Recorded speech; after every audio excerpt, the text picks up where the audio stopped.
Amac podcast, Better for America. And today I'm excited. We're back with the Reb and Rob show.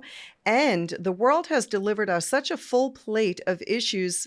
I think that there's no one better to have this conversation with today than Bobby Charles. Bobby, I'm thrilled to have you with us, our AMAC's very own national spokesman.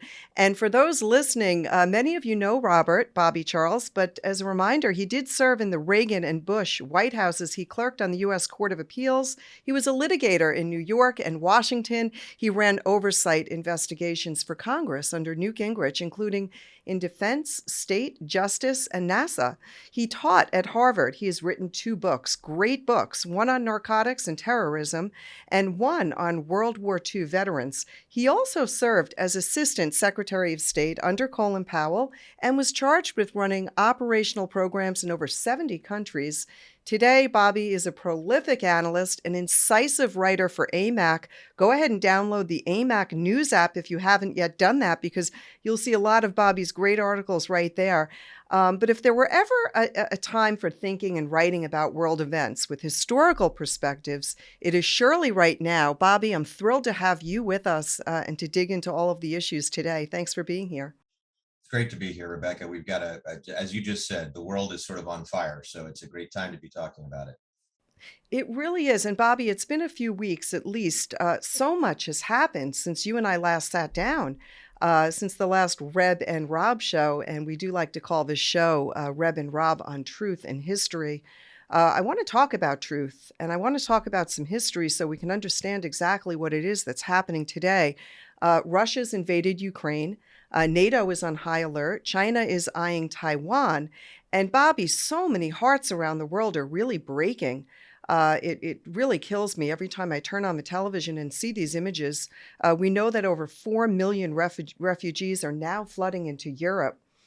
And what's interesting, I think, is people seem to have forgotten the Afghanistan disaster. And Bobby, that was really that botched withdrawal from Afghanistan really brought America, I think, to the edge of a precipice of where we are today. And then here at home, we see 8.5% inflation. We see a growth of 1.2% in 1 month. The border, we can talk about the border wall. We see how that's going to be overrun at a higher rate as Biden chops at Title 42. So everything from our Supreme Court being under siege, there's so many big issues, including now abortion. I'd like to chat with you a little bit about that, our Second Amendment rights, these decisions that are pending. We face challenges like crime and record drug overdoses, attempts to take power away from parents through this critical race theory teaching. So, Bobby, we have so much to talk about. I do want to start with the international scene. So many people are thinking about Ukraine and what this means for America. Give us a quick look at what you think is happening in Ukraine. And really help us get a little perspective on this. I really appreciate that, Rebecca. And one of the interesting parts of life is that when you have been somewhere and you have a lodged idea in your mind of these places, when something then happens there, whether it's here in the United States or overseas, your mind sort of goes to those places and your heart goes to those places too. And I spent a considerable amount of time in Russia and in Eastern Europe. And I will try in this little dialogue to think of some silver linings, because there are some, and they come out of crises and tragedy. But your heart really does, to imagine maybe a year ago that we would be looking at a Ukraine where Mariupol and a number of the cities in the east are just utterly destroyed, where Kiev, that great origin of Christianity, actually, one of the most important cities in the history of Christianity, would be besieged of all things by a country, by a president, a country that's also Christian. So it's crazy the things that have happened, the number of kids that have been, and even the number of Russian casualties. You realize that in roughly 6 weeks, the Russians have had more casualties, some say north of 15,000, than they had in 10 years of taking and occupying Afghanistan. So this is a calamitous error on the part of Mr. Putin. And it is an error that I think sometimes, a rock drops in the middle of the pond and the big waves don't hit the shoreline until a little bit later. But when they hit the shoreline, it makes a big splash. And I think what's happening now is those in the immediate orbit of Ukraine are feeling this, but a lot of Russians back home, all those mothers and daughters and wives in particular of those that are not going to be coming home, they're going to feel this. So where are the silver linings? I mean, you have four, as you just said, absolutely right. You have more than 4 million refugees going into Poland. If I can step back 20 paces and just say, what does this ultimately mean right now? I think, first of all, it's going to go on for a while. I think if people can imagine the map of the world, you need to understand that Putin may not even be done yet. If you think of the Black Sea is sort of over the top. It's like the shape of an Easter egg, okay? Over the top, you have all of Russia. Over the bottom, you have all of Turkey. But then to the east, you have a little teeny country called Georgia. And to the west, you have a little teeny country called Moldova. And those are like the hinges, if you will, on a maybe a door. I'm mixing metaphors here, and then you have Bulgaria and Romania. Romania is a NATO country, so he won't touch Romania, I don't think. But Moldova, I think it's a very serious possibility that as his panic grows, as his inability to consolidate gains grows, either Moldova or Georgia come into the line of fire. So where are the silver linings? I mean, I will tell you that I talk to people in Poland. They send me emails, people I've known, including a daughter of one of the 9 Solidarity leaders that I spent time with in the 1980s.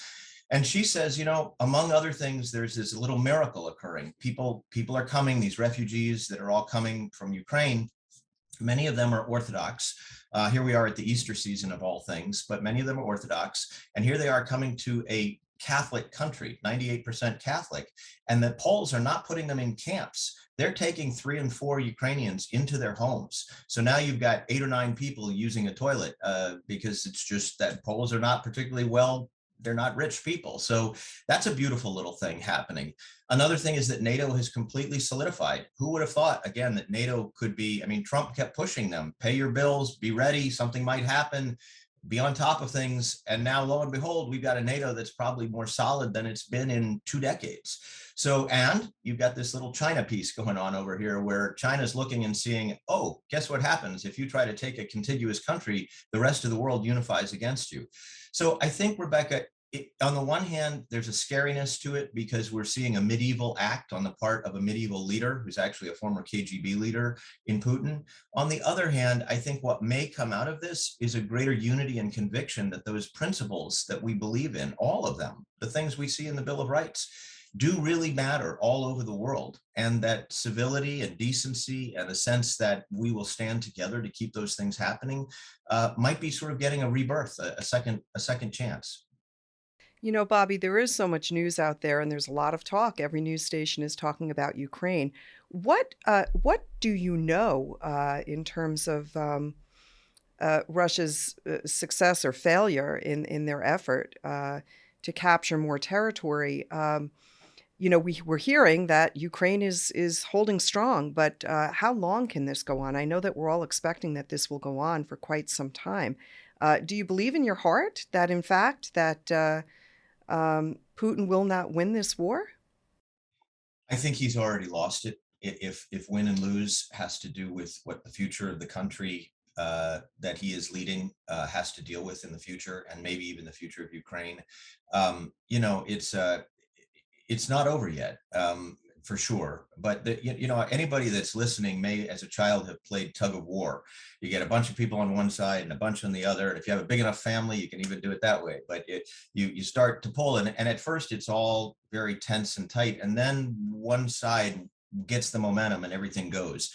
It is conceivable, given the number of weapons that are going in, given the way Putin is stuck right now, given the failures that he has racked up, given the fact that he just fired his top 100 intelligence officers, or a large number of contingent of senior intelligence officers, that he's lost 5 generals, that he's lost 1 admiral, that he's lost a major supply ship in the Black Sea, that at a certain point, he either has to pull his horns in, pull back, maybe stay in the Donbass and basically declare the rest kind of out of reach, or that he tries something radical like going after Georgia or Moldova. But I really think the radical ideas begin to get less and less likely over time, because if you can't win your frontal assault, you're not going to win your side assaults. You're not going to be able to do anything else. So Good I think point. this is real loss, Rebecca. I think what's happening here is people are realizing, and Putin probably in his inner circle is realizing that when you try to do something that is so out of touch with reality, not that you can't use your weapons to destroy your neighbors, but it's not going to end well. Yeah, very good point. It'll be interesting to see how it unfolds, and also who comes up behind Putin in the coming years. So it's too bad we don't have a crystal ball. But I do want to ask you, if you had one, Bobby. You just mentioned a few moments ago. You referenced China.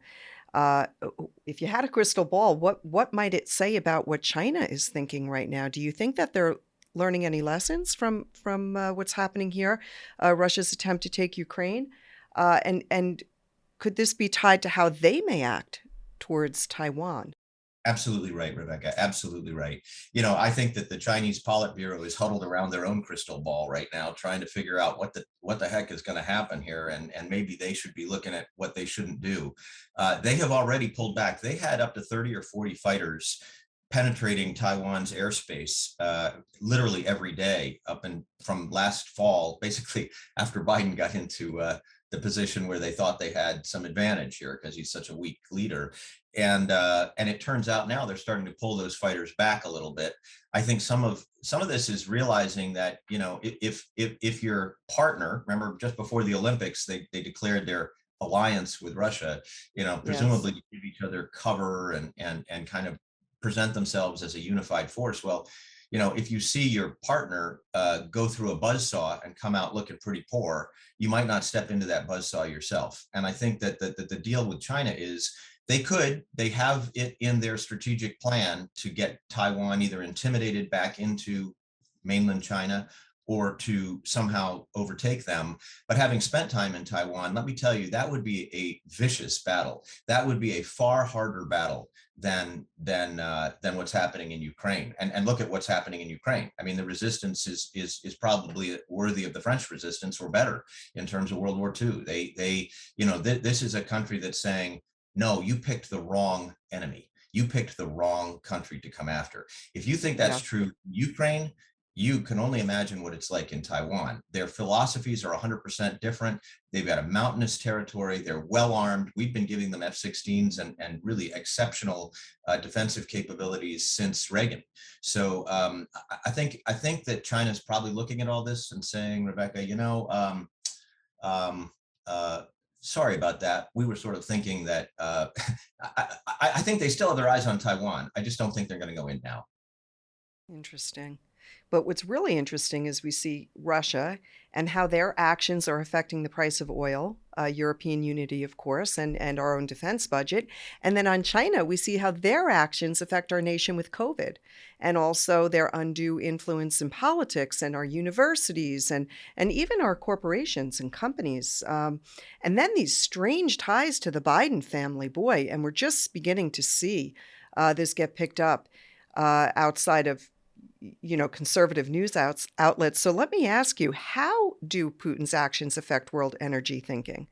And what should we be doing on that front? And then on China, if you could talk for a minute about how you see their threat to America, maybe even comment on their ties to the Hunter Biden laptop, because it seems to me that the current president and his family have some, uh, there are suspicions that have been raised. Yeah, excellent Yeah. again. And you're so right. I mean, so the first thing that comes to mind is don't entrust your future to your adversaries, right? Mm, Don't expect you and your allies to rely on some adversary like Russia and for oil and gas and think things are going to good work out point. fine. They're not. Certainly don't rely on China for your pharmaceuticals. Amac's been unbelievably proactive in saying, no, no, no, we need to pull back our supply chain out of China. Don't allow yourself to be dependent upon them. So take those one and two on energy and Russia. What's clearly happening is there is now a new awareness by the American people that it is critically important that we go back to Donald Trump's energy independence. That is absolutely vital. So would it generate jobs now as we worry about a recession? Of course it would.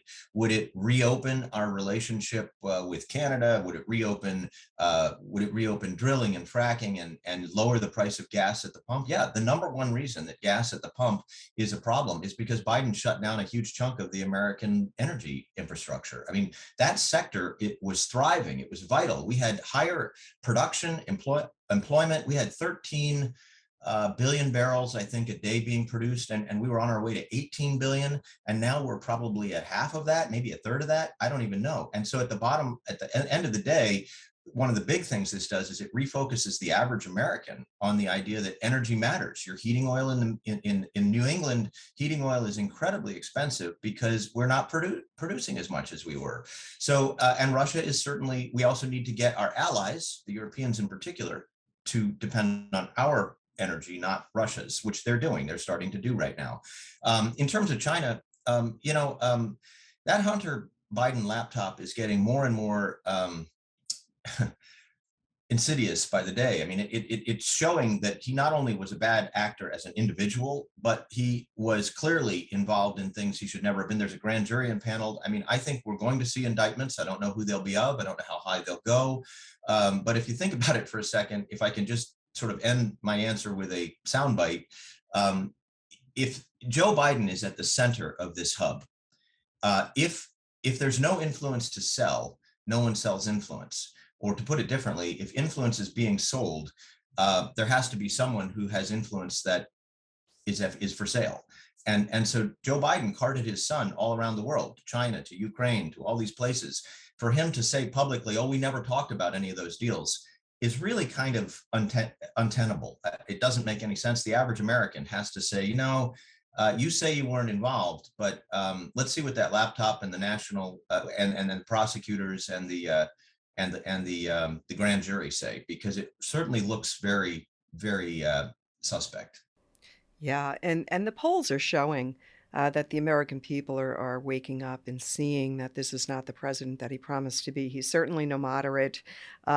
He's embraced some of these extreme progressive left wing ideologies that are so bad for the country. You mentioned that the pipeline that would be nearly done. Imagine the jobs, imagine the resources that we'd be able to get at right here at home. And instead, he's going to these other countries like Venezuela begging for oil. When you look at what he's done on the world stage and what he's doing here at home, and then unfortunately, it's very sad that his son Hunter has a drug addiction, and I feel terrible about that. Nobody wishes that on anyone. But it goes deeper than that. This is not about just a drug problem or some indiscretion. This is something that impacts America and impacts every American citizen. So I think it's good that we are following the story, and we'll have more on that when more comes out. Thank you, Bobby, for your feedback there. I do want to bring this conversation a little bit closer to home because Amac members, boy, they are feeling the impact of inflation. We're at a 40-year high.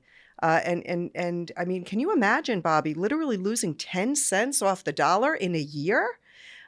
We haven't seen this. And then we're seeing a Congress that is spending endless money. And AMAC members and everyone who's listening understands that 1 + 1 = 2. You can't deny that this massive spending at the federal level is not impacting inflation and really pushing our national debt over $30 trillion. Can you help everyone listening see through this blizzard of really economic bad news? Yes, and you're right to point it out, because we had, and your earlier numbers from that you mentioned earlier, this 8.5% inflation rate, which in some parts of the country, like in parts of Florida, is up at 10%. It varies by portion of the country, so it's actually quite bad and getting worse. But to jump 1.2% in a month, so think about that happening every month to the end of the year, and then think what your dollars in savings or in your retirement account or in the stock market are worth. And you realize this stuff that we think of as abstract, oh, it's just Joe Biden stumbling at a microphone and it's just that. No, mismanagement at that level comes right back home again. And it's affecting all of us. I mean, and so inflation is one piece of it, but it's the misunderstanding of what I'll call fiscal responsibility. You don't continue to spend vast sums of money when you don't have it, because where does that money come from?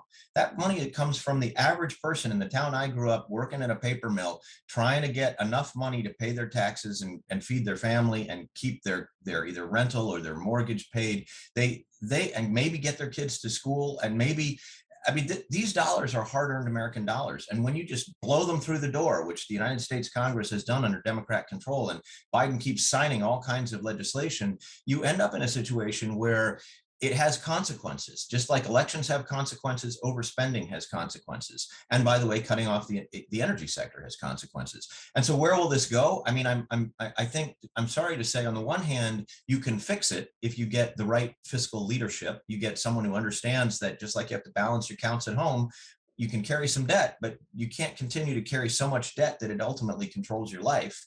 And that's what we're doing here. $30 trillion of debt. That's unbelievable. We've never been there in the history of the country before. People have to understand what that means. People have to understand that we have to make payments on that debt. And when we really understand it, like this is real money that we're talking about, and we have to pay the interest on that debt. We just keep, liken it to your own credit card at home. If you're spending too much, we get a bill at the end of the month and we say, oops, I can only make a payment to cover the interest rate. And so you're never paying down the principal debt, the original amount that you borrowed.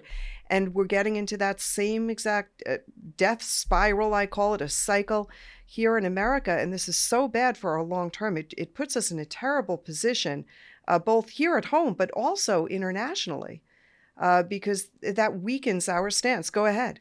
No, you're absolutely right, Rebecca. And now think about the fact that the traditional response to inflation is to raise interest rates.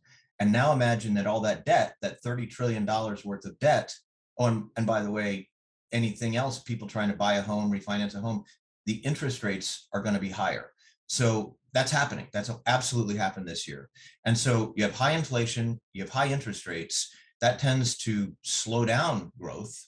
That doesn't increase growth. That slows That's down right. growth. Yeah. Who's going to buy a house? If you've got a 12% interest rate on a mortgage, you might say, well, I remember the good old days when it was 3, 4, 5%. Let me wait a few years to buy. And this is all, I mean, listen, everyone listening, AMAC members, they get it.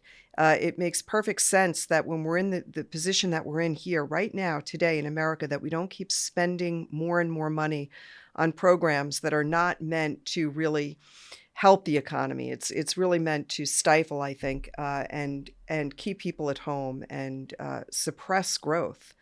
So when Joe Biden gets on the world stage, or the national stage anyway, and he says to America, "I'm doing everything in my power," and exhausting all, every idea, everything I could possibly be doing. This is sort of out of my control, and he blames it on COVID, and he blames it on Putin, everyone else but himself. He keeps doing this.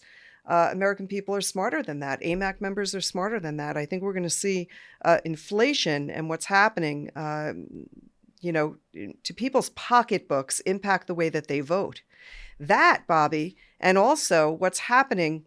I do want to pivot and ask you a little bit about what you're seeing at the southern border, and have you respond to that. I saw this morning a busload of illegals that were driven to Washington, essentially, and dropped at the steps of the Capitol building. I don't know if we've got a video of that we can share, but if we do, we'll go ahead and put that right up here on the screen.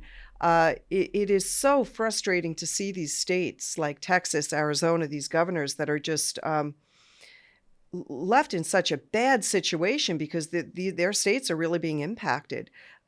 This is another area where our president has let us down. He broke his promise. His promise was to protect Americans, and he's not doing that.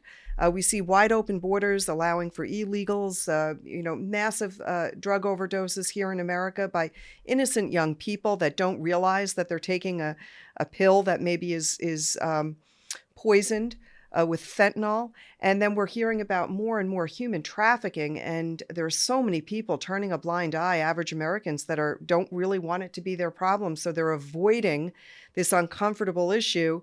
And it's the reality. What should Biden be doing right now? And how do you see this wide open border impacting us? I mean, for starters, he should not be repealing Title 42. Thank Um, you. Yeah. yeah. So the gist of everything you just said is, and it's all so accurate, is that we're living through a period of time when the leaders that we expect to be responsible on the economy, don't tell me you're putting out the fire. Why did you start the fire in the first place? Mm. Don't tell me that you're going to address the border when you're the one that essentially opened up the border and reversed the prior policies that were keeping us more safe, public health and safety. And you're absolutely right. It has dramatic effects. I mean, the drug overdoses this year have been, in the last 12 months, have topped 100,000. We've never been there before. And every one of those is not only a child, likely, or a teen, but a family member. All those kids have brothers and sisters and mothers and fathers and grandmothers and friends, and they're all impacted by a drug overdose where a young life is ended. So it's a horrible moment. Well, it's an abdication of leadership.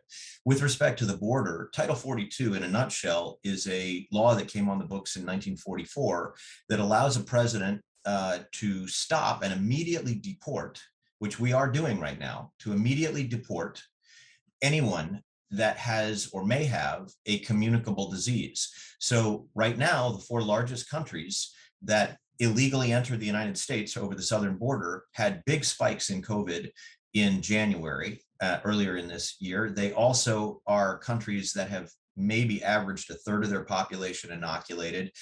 Probably the ones traveling are not the ones that have a vested interest in staying there and getting inoculated too. So, I mean, the likelihood is very high that we're getting, which is why they've been deported. But if you lift that, which Biden says he's now going to lift it, and even moderate Democrats are saying, hey, maybe not. Maybe that's not such a good plan, but he's gone full bore. And so what they're going to do is they're going to lift Title 42 or repeal it. And don't forget, these same countries are high in tuberculosis. They're high in syphilis. They're high in, a lot of them, hepatitis. They've got all kinds of communicable diseases that you want to at least say, let's do the analysis first before we say we're not going to deport these people. Because where do they end up? They end up in New York and Florida and Iowa and Maine and California. They end up all over the place, or I guess now in Washington, D.C. at last. And so, end of the day, it makes no sense unless your goal is to promote illegal immigration at the cost of the health and welfare of the American people, or to elevate maybe some illegal voting because you're going to punch in twice the number of illegals. And by the way, this is not theoretical. Even their own analysis shows that there is a surge waiting at the border. When that is repealed, they will come in.